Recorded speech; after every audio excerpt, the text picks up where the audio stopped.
Hey everyone and welcome back to my channel. So for today's video I'm joined with my brother David. Hello.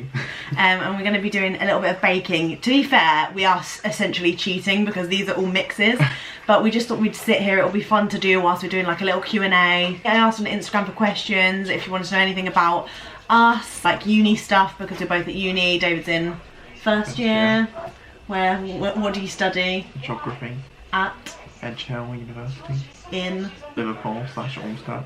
We got some little baking packages from Flour and White. They sent over loads of different bits, so if you want us to do a part 2, let us know, because we've got some pizza dough mix, so we could do like a little savoury baking. We've got a bread mix. They're all gluten free as well, which is amazing. We've got some cookies and we've got some muffins, so maybe we'll jazz it up and like introduce some like fun things, but we're just going to be really basic and do no, we're going to be doing the chocolate fudge brownie mix and the flapjack mix. The flapjack mix, and we thought we didn't really have anything to properly spice these up, but we've got a banana starting to go very off, but that's like the perfect time to use them in baking. And yeah, we've got all of our ingredients. So for the which one do you want to do? Do you want me to do the fudge brownie and you do the flapjack? We just thought we could be doing it simultaneously as we answer the questions, a little bit of relaxing baking. So I've got the chocolate fudge brownies, and all I need to add is butter and milk. And I've pre-prepped the ingredients. Yeah. And what else do you need? Just the butter. And then we've got all David needs is water for his flapjack. So we're not baking at all, it's just more the fact, it's just relaxing, isn't it? Just watching someone bake. Like, I just find it really just chill. We'll start off with the first question and then get into it. So we're not baking experts, we're literally just using the mixes, so don't come for us. Right, this is quite a good question to start off with. So we've got quite a lot of uni ones because I'm guessing a lot of you guys are at uni who watch me. So first of all, we've got, how do you deal with getting a bad grade back from a university assignment? Do you want to go first with that? Right, let's get our bowls. Like, can I have the glass one, please? Okay, so I feel like the first few ones I got come in first year, and obviously we're aware of the grading system, but like when you think about like the percentages compared to A levels or whatever you did before, you feel like you probably did worse than you did at the start. 100%. So I agree. I feel like for me when I first started, but it might be, it's not really different if you're in like second or third year or whatever, is I just spoke to someone that I knew was in so I spoke to Charlotte because she's in like a year above. Yeah, if you find friends in the year above. I feel like they're just reassuring that it isn't that bad. Yeah, like David messaged me, I remember now you said that, but in first year I got shit grades too, because you don't realise like how academically like of a level up it is to go to university from A levels, and you think, oh wow, I did amazing in my A levels, or I did pretty good in my A levels, and then it's like, whoa, the jump's massive, and like the assignments are like different styles, and you're like learning a little bit more, aren't you, about uni life. So yeah, please don't dwell on it as much, especially if you're in, like, I'm not saying you dwell on it if you're in a year that counts, but it's not that deep, especially if you're in first or second year, because it doesn't really count as much towards your final grade. But if it's just for one module, for one tiny piece of coursework, just think, in the grand scheme of things, is it going to really damage your grade? Because if you've just got one tiny little bad grade from one module, that is such a small, insignificant mark. Yeah, if it's not like a high percentage as well. I mean, if it is really a high percentage, I guess you can talk to like your personal tutor or whoever set the assignment thing. I'm just going to go watch this one. No, it's a bit grim. And popping the eggs into the brownie mix. Cracking eggs is one of my favourite parts of baking. I don't like that part. Do you not? But yeah, I'd say if you're in a third year, like I have had bad grades in third year as well, that like I was gutted at, or like it weren't even bad, just like not as good as I thought. Oh, we've got a little animal to my left. Hello. Excuse me, you're in my seat. Excuse me. But literally, it just, have a cry if you need it, because I've done that as well. I think you need to like get out of your system, and then a couple days later you'll realise that it's not actually that big of a deal, and like you can just work harder on your next assignment. So yeah, it is hard, but I think just talking to someone else might help. Especially, it's really hard, especially if people on your course have done better than you as well.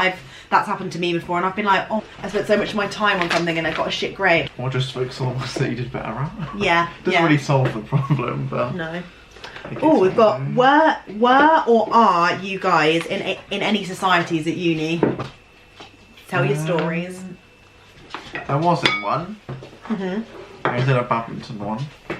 We went to the team, and then I just decided that they weren't really my kind of people. I didn't really get along with anyone, so I may or may not have dropped out of that one. But yeah, no, I think that's good though. Taste the water. Join one in second year. Taste the water. Is that the right phrase? Is that the right phrase, Mum? What? Taste the water.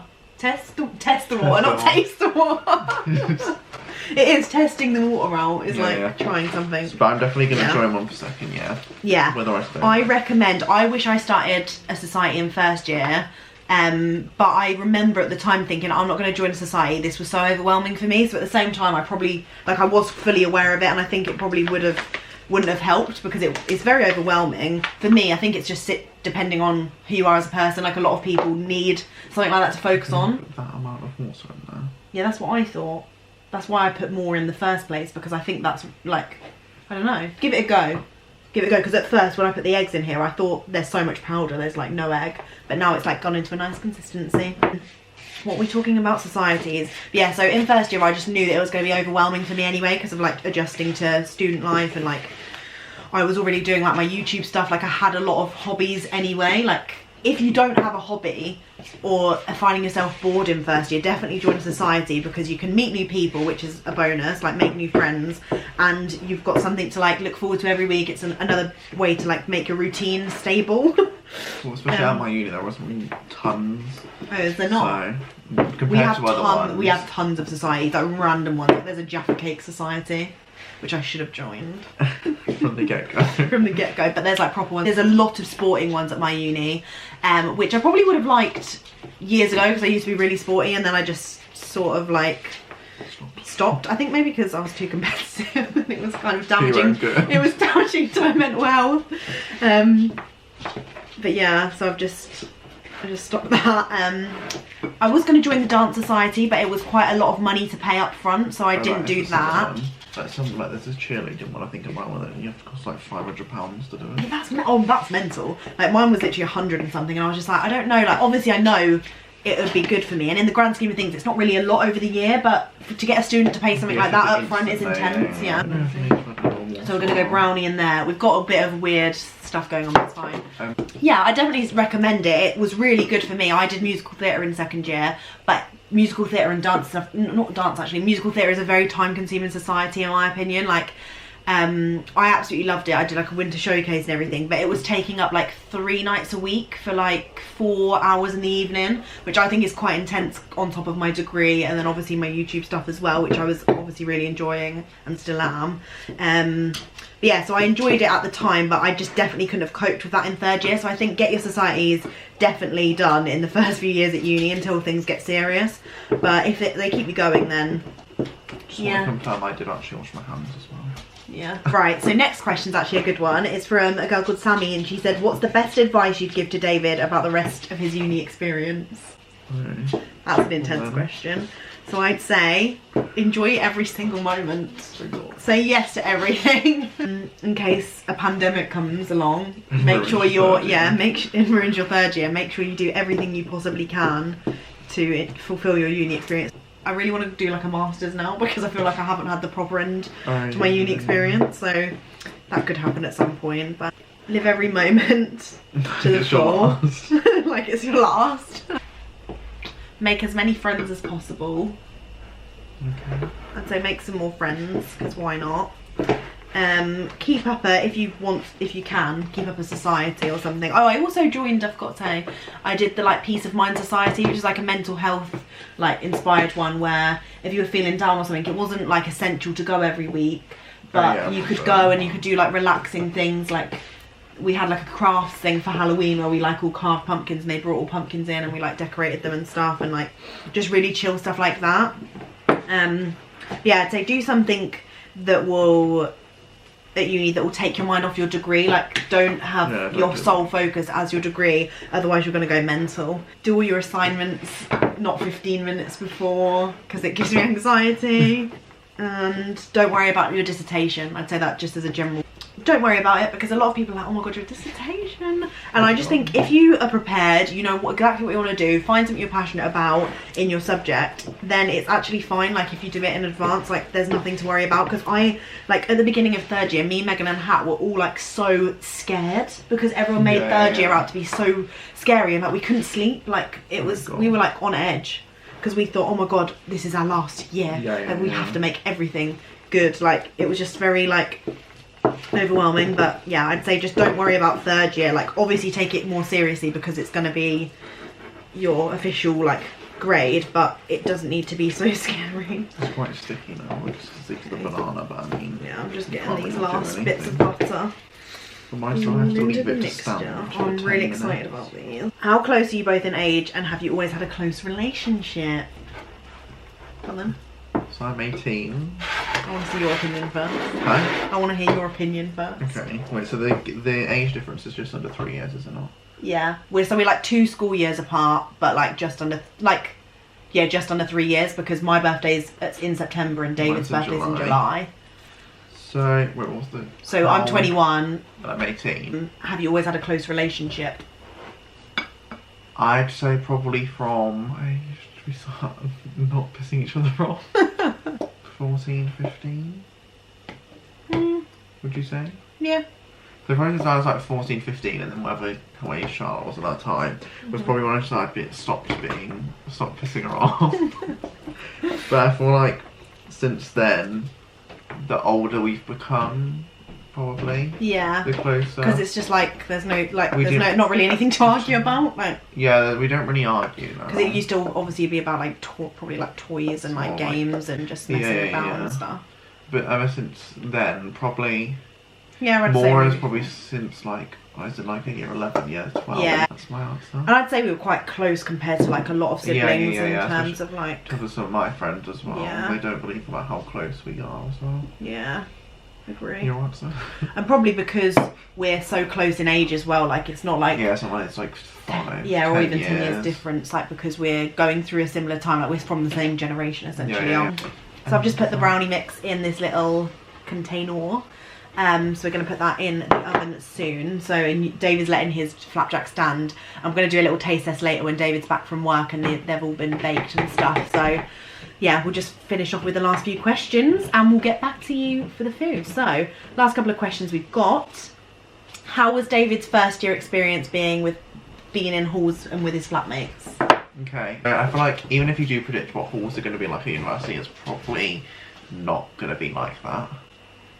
So, depending on how many people you're with as well, I feel like impacts sort of what's going on. Yeah. So I feel like if there's only like 4 of you per se, then it might not.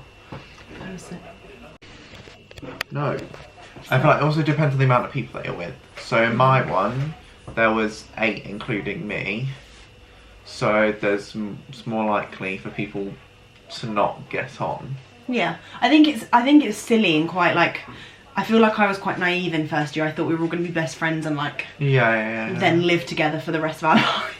So I feel like you're likely to find at least some that you can get close to. Definitely. If it's not, I mean, hopefully you get on with someone or something. Yeah, you will get on with someone. If not, you can always like my like accommodation like move as well. Yeah. If it's really that bad, but mine was fine. There were some people that I was closer to than others. I think that's normal though. Like I don't think you should ever expect to be friends with everyone, because in real life, like say you're in a workplace, like you're never gonna love everyone there, because you're all different people, which is so healthy and normal. So I'm close to the summer more than others I'm moving in with next year. And then because obviously that you're gonna have like different personalities. There's like some people that would leave the halls at the kitchen like a pigsty. Oh yeah. For like days and not clean. I mean, luckily we did have cleaners now on as well, but even so they stopped cleaning after a while anyway. Some stuff. Yeah, to be fair, like mine was awful in first year. Like they were just I've vlogged it all and like said my opinions. I can't be bothered to bring first year back up again. But yeah. So I did get on with everyone generally, but like there'd be quite a few things that people would do that would be really annoying. But I mean, you kind of got to just deal with it. One thing, noise as well, because obviously I was at the top of mine, so we had people beneath us and that. And Top's not too bad. We were near the edge of the campus as well, so when everyone was coming back from the nightclubs and going out, we could hear it. But I mean, I was on bottom floor, so like people were like would be smoking, so there'd be like weed seeping through my windows and like loud noise, like when people are just like shouting after nights out. And so is it just halls or is it first? I think it was just like what your first experience in halls was. Don't compare your experience to other people's. Oh so obviously they're not going to put on photos and videos of having a shit time. So yeah, but no one's as perfect. So I mean, if you're just sitting there looking at your friends and thinking, oh, I'm having a really shit time, don't do that. Has lockdown affected your mental health? Do you have any advice on dealing with it? I think I'm okay at the minute. Are you? Yeah, I'm fine. Yeah. I have obviously struggled with stuff in the past, like that I've spoken about on my channel, like anxiety and depression, but that's more like just, I don't know, just my brain and stuff, and it's probably been triggered from like stuff when I was younger and at school. But I've actually been fine because I've been keeping myself so busy during isolation. It's been quite nice trying to find a new routine and thinking of different things that I wouldn't have usually had time for, or like thought I never had time for. So like, for example, like baking, like making TikTok videos, you know, yoga, which I've really loved. That's probably like my top thing that I've like embedded into my routine, or implemented would probably be a better word.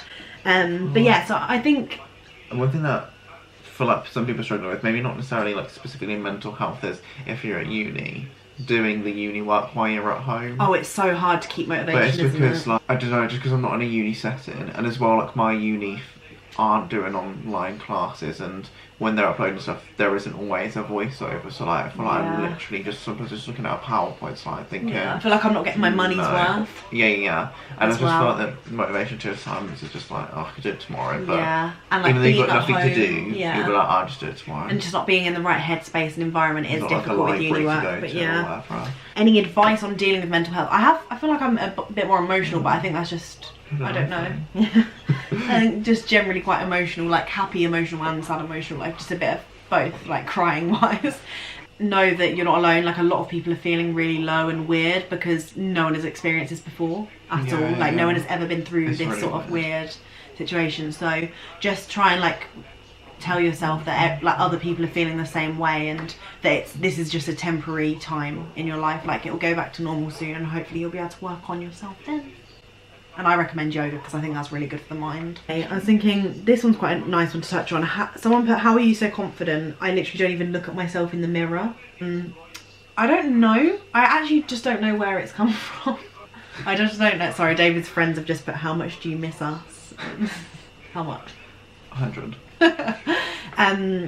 Yeah, I don't know. Confidence I think comes with time, and actually it doesn't come with age, because I know a lot of older people that aren't very confident either. I think it's all about mindset, and I think I've trained myself to be a lot more comfortable and confident in myself, both body wise and just as a person. And I think that's come from one, university, being independent and feeling like I have control over my life, and also just not caring what anyone else thinks, which I know that's probably the biggest struggle for like a lot of people. Like I'm still with some things, I'm not completely confident, like 100 million and 10% confident in life, but just like I would have never uploaded a YouTube video like throughout my school. But then as I started like growing up and realizing that if I want to do something, then I should just make it happen. Like there's limited time on this earth. There is a very limited time on this earth. So why would you like stop yourself from like doing fun things or sharing fun things that make you happy and you enjoy doing? So I think it just comes with you changing that mindset. Again, yoga's good for that, and there's lots of like mindfulness books that like change your mindset into you thinking like more positively about yourself and like your situation and not caring what other people think. So yeah, it is a tricky one, especially with the whole body side of things as well. I know a lot of people do. Yeah, I know a lot of people do worry about how they look, and obviously that stemmed from society and the pressures of social media and things. Just make sure you're following the right people online. If you do follow people who promote like real life content where they show bodies that are unedited and you know, things like that. So yeah, it's all in mindset, and if you start doing things that are out of your comfort zone, that is a good thing. Like don't test yourself too much, but Pinterest is also a good one. That's what I was going to say for like motivational and like positive quotes. I always like creating like little mood boards that make me feel good and positive about life. Like I have like a Monday motivation board, like to start the new week off. That's like university gets you quite confident as well, just in yeah. general. Yeah, because you're like forced. You're literally like forced to answer the phone and talk to the doctors and, you know, like, yeah, like just the bank, like meetings with personal tutors, doing your own oral stuff. presentations, like that's, I think that's quite intense, like oral presentations in like a meeting setting.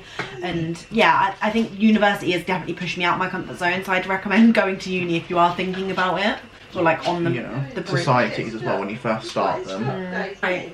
Oh, the flapjacks smell good, don't they? That's like the perfect texture. I was shocked that that water was enough. We don't usually make stuff like brownies and flapjacks. It's more like cakes and muffins and stuff, so we don't really have like the right things, but we've got the brownies in this. Okay, so we're gonna put these in the oven and we'll get back to you later when David's back from work and we try them out. Yes.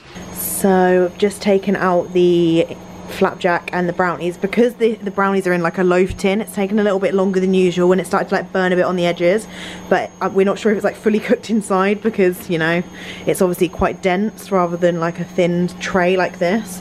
Yeah, the flapjack's looking nice, like a nice crispy golden top, so we're just gonna leave these on the side for a bit, see how they turn out in 10-20 minutes. David is now back from work. My makeup's all rubbed off, so please ignore that. Oh, what is this? That's cute. The brownies did mess up a bit because we've obviously put it in a loaf tin. Probably should have put it in something smaller, but they're still okay. And the flapjacks turned out good. They smelt really amazing when they were like baking. What do we do? We probably want a knife and some plates. Can we just get small plates? Yeah, get some small plates and we can just cut them up. But we want to just taste them, make sure they actually taste okay. I'm sure the brownie will still taste nice, it's just like the middle bit has flopped inside because it didn't fully cook like the all middle bit. So brownies are good. Taste them. Taste some of that from there. So. What's in the middle? Oh, that's good, isn't it? Get the reaction. He was like, Do you like brownie? Do you like brownie? He's weird. I can't believe that you don't like cake. Who doesn't like cake? Apart from him. Barney loves cake. Donald Trump, he don't like cake. Wow. I actually am shocked at how good them brownies taste. Is that flapjack? You don't like flapjack? You can't eat it all. So please cut me a slice. Good. Oh, the brownie. I'm just cutting it up. Jack here, we haven't tasted the flapjack yet, and then I've cut the brownies into like little cubes as best as I can, but they taste so good. Like me and Dave were saying, they're probably the best brownies I've made. Well, even though I didn't really make them. And then we're gonna try the flapjack as well. Here, in he dives. Good. Should we try some flapjack? Are you gonna want a whole slice? You got banana in yours. Mine's really banana-y. It's so good. Oh, I'm all happy how they came out. We'll make some more probably another time. So if you want us to film it the next time we do make stuff, make sure to give this a thumbs up. Thank you for watching. Hit the like button, hit subscribe, and we'll see you soon. Bye. Bye.